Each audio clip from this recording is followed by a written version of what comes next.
Гласот на Америка на македонски. Преку една деценија вашиот прозорец кон САД. А сега, директно од студиото во Вашингтон. Добро вечер. Ова е ТВ журналот Newsflash на Гласот на Америка на македонски. Со вас во оваа емисија ќе биде Јане Бојаджиевски. Нови апсења на протестите против Wall Street. Републиканските председателски кандидати на ТВ дебата. Одложен почетокот на сезоната во NBA. Ова се дел од вестите со кои започнуваме емисијата. Полицијата во Бостон уапси десетици демонстранти поврзани со движењето Окупирај го Wall Street, кое се прошири по поголемите градови во САД. Окупирај го Wall Street е неформално организирано и веќе известно време одржува протести против редица прашања, како алчноста на корпорациите и економската нееднаквост.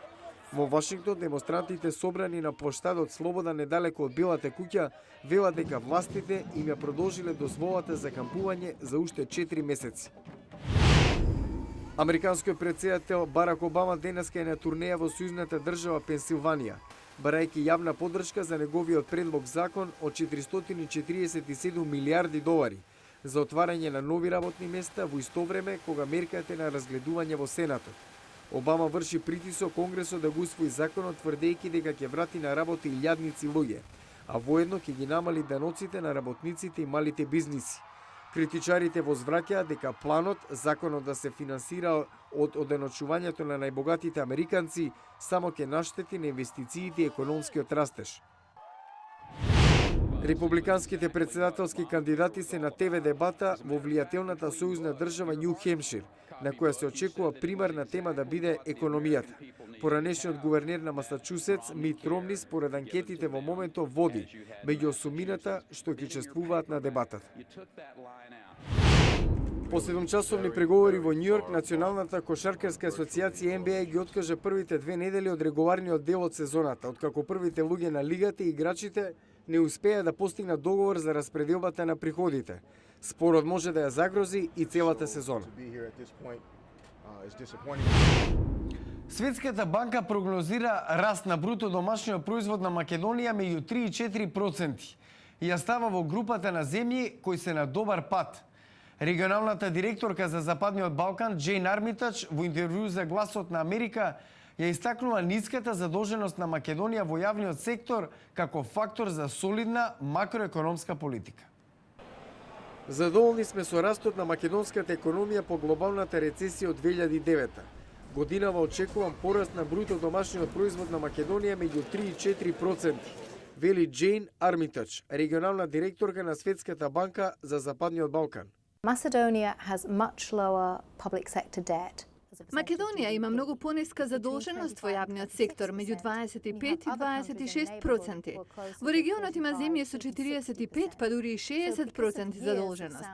Поради долгогодишна солидна макроекономска политика, Македонија е поотпорна на новите кризи. Незиниот фискален дефицит од околу 2,5% е значително понизок од соседните земји. Тоа е можна добра позиција во време кога ситуацијата може да стане потешка.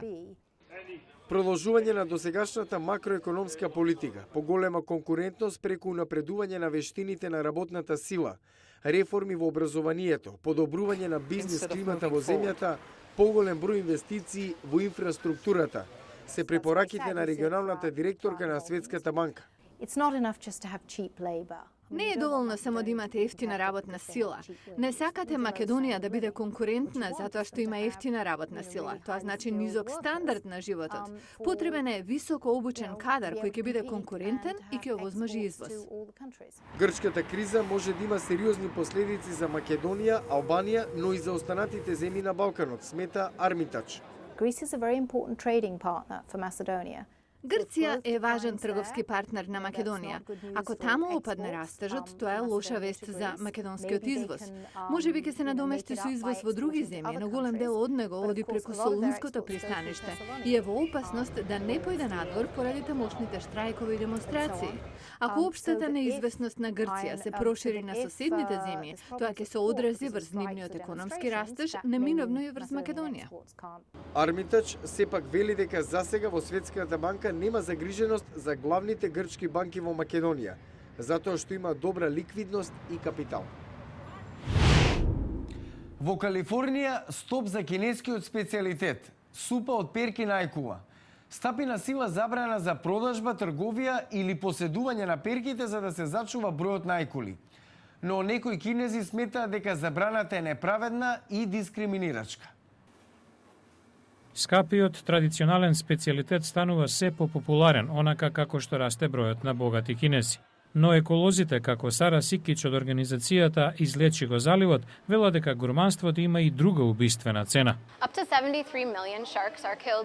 Годишно се убиваат над 73 милиони ајкули само заради нивните перки. Со ова не се само ајкулите во опасност, туку и самата рамнотежа на океанскиот свет, коментира Барбара Лонг од Пацифичкиот аквариум.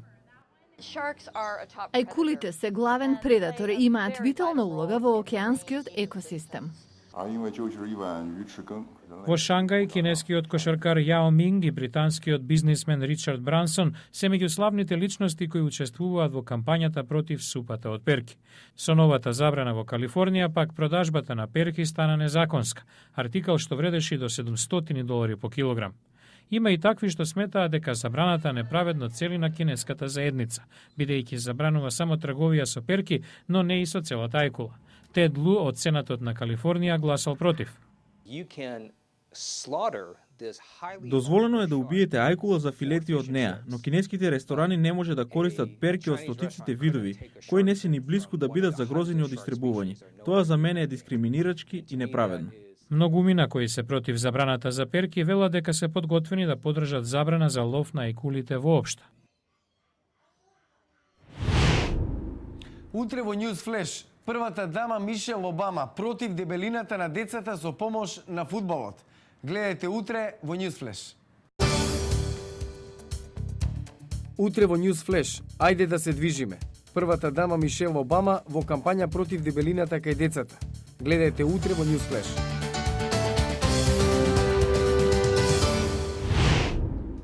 Го гледавте News Flash на гласот на Америка на македонски. Јас сум Јане Бојаджиевски од студиото во Вашингтон. За најнови содржини посетете нашата веб страница glasnaamerika.com. Пријатна вечер. Се гледам утре.